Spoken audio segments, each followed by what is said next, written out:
El empeño por mantener viva la lengua de los sefardíes en sus diferentes formas no es tarea fácil.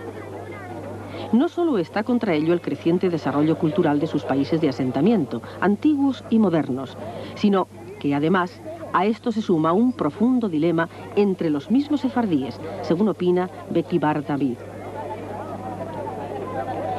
Es imposible porque una lengua se embesa o de boca de madre o en las escuelas.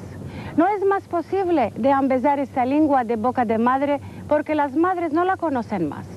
Cuando a las escuelas no tenemos este programa de lengua en las escuelas judías, sobre todo que viene al tino cuál español y con qué libros.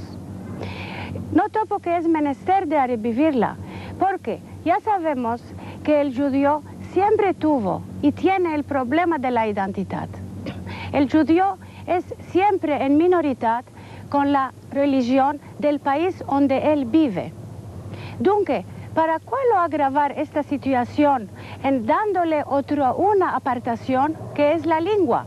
Ya sabemos que la lengua y la pensada son estrechamente atadas y que la lengua es una estructura primordial para la unión o la discriminación.